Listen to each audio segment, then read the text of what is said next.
Hey guys, Matt Zahab here from Cryptonews.com. We are buzzing. We are live in Austin, Texas at Consensus 2024. The vibes are incredible. The atmosphere is wild. There's so much networking going on. So many incredible companies launching new products, new blockchains, new services. You name it. It's been an absolute treat here in Austin. Come tag along, guys. We're going to show you what's good here at Austin in Consensus 2024.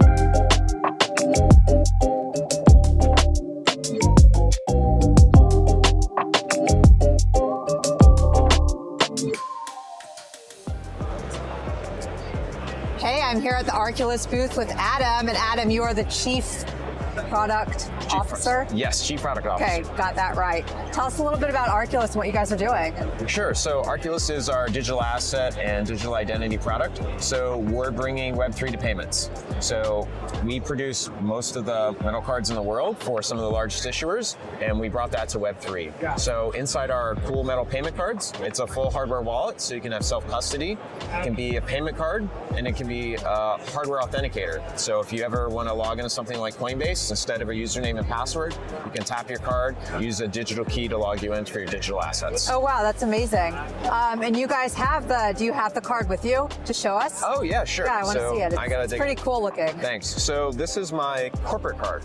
So, here on this card, it's the most advanced smart card in the world. So inside, like I mentioned, right, I can tap this and pay on any Visa terminal in the world. And when I do that, it spends my USDC straight from self-custody. So no prepayment, no liquidating assets. The USDC comes out of my wallet and goes through to the Visa network, which is pretty cool. It's also, like I mentioned, a hardware authenticator and a full hardware wallet that keeps all my crypto safe. Has it been released yet for the users? No, so we actually white label this for a number of platforms. So it's in the works for a whole number of people because in the US at least, we're not a bank, so I can't issue a Visa card to the average person, but there's a number of platforms that are licensing the technology that allows us to do that. So that's pretty cool. The core hardware wallet product that keeps your crypto safe is available to users, and you can get it at getarculus.com. Now, is Arculus using MPC or anything in that realm to just keep everything safe and secure, or? Sure, so this is kind of core self-custody. So your keys are never split and are never calculated in the cloud like MPC. So that secure chip is the same type of chip that's in the US passport. So inside that card, all the keys are generated, stored, and secured and never leave. So all of the signing's done just on that smart card. We can support MPC, so we have a number of other custodial partners that use MPC, and while Arculus can be a signer and help keep them safe. Okay, nice. What are your thoughts on Consensus? Consensus has been a fantastic show. It's even a bit bigger than last year. We love Consensus, so it's been great. Met with lots of our partners, lots of chains, lots of desks, and it's been great. It's been a great show. Wonderful. Well, Adam, it's been a pleasure chatting. Thanks very much. Thanks. Hey guys, Matt Zahab here from Cryptonews.com. We are live at the one and only Polkadot booth with Chrawnna. Jay, pumped to be here today with you, my friend. How's Thanks. the conference been? How's the Polkadot booth going for you guys? It's been great. The conference has been fantastic. The variety of people coming through. Wow. Devs upstairs, the hackathon upstairs is fantastic. I got a moment to go up there and interview some of the teams, some of the projects they're coming up with. Hilarious stuff. Interesting new uses of existing blockchain technology, and it's 5 different blockchains sponsoring the same hackathon. So lots of mixing and mingling in there. It's very sick. Polkadot booth, gotta be the best one at the conference. I gotta say, it's a little bit of a suit conference. It's a little subdued. Agreed. But we're bringing the party and bringing the fun here, and lots of people coming by and asking good questions. The lovely pink branding, it stands out. Yes, sir. And everyone knows Polkadot. Any announcements, recent updates you can give us? Yeah, sure. Well, Polkadot, we're just rolling out the end of what we're calling Polkadot 2.0. This is a new era of much more accessible Polkadot. It's much cheaper and easier to build on. Obviously, we've been through a couple years of, a little bit more like exclusive development. You need a bit of a team behind you, but now you can, or just over the next few months, you're going to be able to just rock up and get access to probably the highest quality, lowest cost block space in the space. And we also have some very exciting projects joining. Biggest one is Mythical.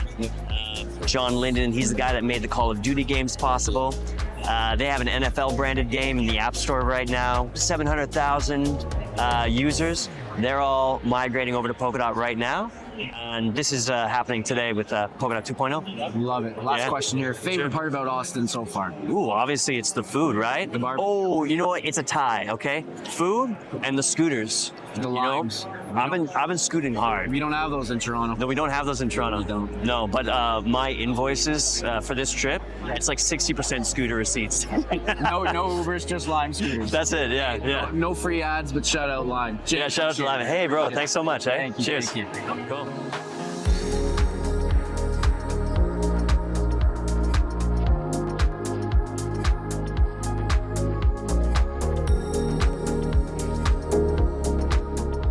We're super pumped to be here today with Yevheniia Broshevan, co-founder of the one and only Hacken. To begin, can you please give us a quick overview of Hacken and what you guys are doing in the blockchain security space? Sure. So we are blockchain security auditor. We help companies to prevent future hacks and minimize the risks of users to be money be stolen and wrecked. In a nutshell. So protecting your money, digital assets, users' data, and platforms. I love it. Could you give a couple examples of the types of security measures that you guys provide, the security solutions, the audits, the types of audits, and if you could segue that into the different types of blockchain that you guys provide solutions for, NFTs, coins, shitcoins, blue chip coins, all of it, DeFi, you name it. No shitcoins. No. Okay, yeah, definitely. So we provide kind of 360 security, which means we start with the smart contract audits, then we do layer 1, layer 2 audits, we do penetration testing of web, mobile, infrastructure, so literally covering all the layers of the products in the system. And we also have the bug bounty solution, which is called Hacken Proof, which unites ethical hackers, 30K of them, and we paid like millions of dollars in the bounties for hackers. We have a post-deployment monitoring solution, Extractor, and definitely we work with a different kind of chains. You can see all this here. So it's like all the EVM-based, Rust-based, and Move-based. And now we actively on the Bitcoin L2 space. So cool. You guys also just partnered with UAE regulator ADGM to help the UAE with security, providing licenses to crypto firms.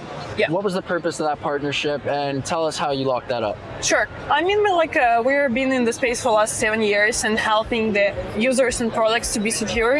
And now we want to help regulators to make sure that while they are providing licenses for crypto providers, they do care about security, because back in 2017, there were almost nothing about security. Yeah. And now we see these pushes from crypto exchanges, like launchpads, venture firms to push projects to the security. And the regulators is the next pusher for projects to be secure. And we help them to structure that properly and do due diligence on the projects they issue licenses for. 100%. Last question here. What is the future of crypto security solutions, auditing? What does all that look like? Hope it would be bright, but we see it's not getting much better in terms of the hacks, because last year there were almost more than 200 hacks, and we're in a good track right now with the Q1 hacks and Q2 coming to the end. I hope we would have more standards, more tooling like we have in Web2 security. Yeah. So definitely we would have more stable infrastructure for security in the Web3 space.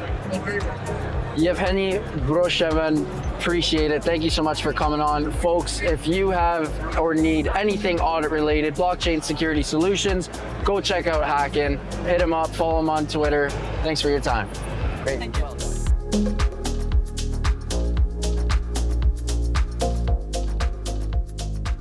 We are still buzzing. We're walking the floor. We're over closer to the south entrance, close to the deal flow zone. And if you look around, you can see tons of amazing booths. I'm super pumped. Today, I'm here with Karam Lakshman, CEO of the one and only Dabba. These guys flew in hot, right from India. Karam, pumped to be with you today. My friend, to get the ball rolling, can you tell us the core mission of Dabba and what inspired you guys to create this incredible Wi-Fi network? For sure. The core mission of Dabba is to bring 1 billion Indians high-speed internet. Data consumption has exploded in India. It's gone nuts. The consumption that we already consume the highest amount of data in the world, and it's doubling year on year. Wow. We have amazing 4G and 5G networks. There are 800 million people using 4G in India, and the networks are now choked. So there's this massive broadband build out that's happening because less than 5% of people in India have Wi-Fi at home or their office. Less than 5. You want to compare that? So that's 30 million connections. The US, for example, has about 100 million internet connections. China has 650 million. India's got 30 million. So there's a long way to go. And we want to help build out that infrastructure and bring 1 billion Indians online. That's so cool. I love the vision there. You might as well shoot for the stars, and you guys are doing that. I'd love if you could walk me through how the whole network, the sort of in-community economy works, how people can buy one of the routers, set up Wi-Fi, and let other people piggyback off of that Wi-Fi. And I assume once the token goes live, get some type of kickback. I'd love if you could tell us more about that. Yeah, for sure. So you can visit Dabba.com and buy one of our routers. Then you visit the Dabba Explorer, and we've got this incredible marketplace where we've aggregated all of the ISPs across India. The crazy thing about India is we have 100,000 local cable operators. These are tiny providers that have a couple of hundred subscribers each, right? They used to have a satellite antenna, and then they provided cable TV. Now they're all turning it into internet service providers because, hey, that's where the world is going, right? So you can see our marketplace of all of these internet service providers, see customer reviews, how many connections they have, and say, you know, I want that guy to install and manage my hotspot for me. So he installs it in a paying customer's location. There are no free users on the network. Everybody pays for Wi-Fi. Because the thing about the Indian customer is they can't afford the setup cost, but they can afford the monthly fee. So what you're doing is helping defray that setup fee so the customer pays monthly. You get Dabba tokens in return. The Dabba token launches next month. It's going to be on the Solana chain. We're really excited about it. That's so cool. Jump back in. That's so cool. Now, you guys are obviously a Deepin company. Deepin is one of, if not the trendiest niche or area, if you will, of crypto at the moment. What does the future of Deepin look like in your eyes? So I think we're helping show the way of where Deepin's going to go. Right now you have a lot of projects that sort of the first generation, and because crypto moves fast, so the first generation of Deepin project sort of built out supply, and we're like, cool, demand's going to kick in at some point. Yeah. What we're trying to show is there are amazing markets where it's demand driven.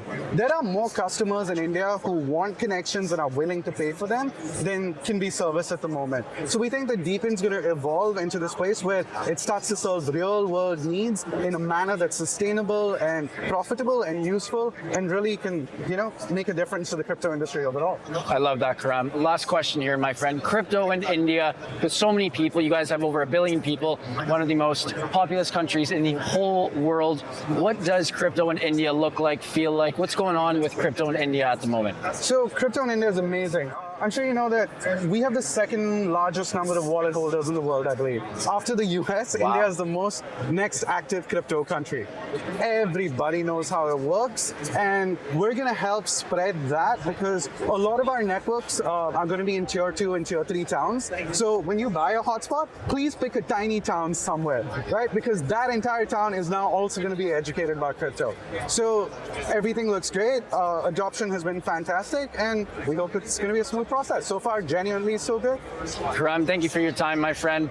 Folks, we're buzzing as always, live at Consensus 2024. Look at this beautiful booth. We got chai, we got Wi-Fi, we got snacks with the beautiful branding as well. Do go follow them on all socials. Keep an eye out for token launch next month.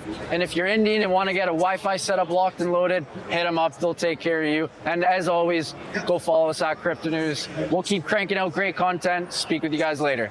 Thanks for coming on, my friend. Thank you so That was much. great. We're just gonna shoot the shit right here while he takes some B-roll.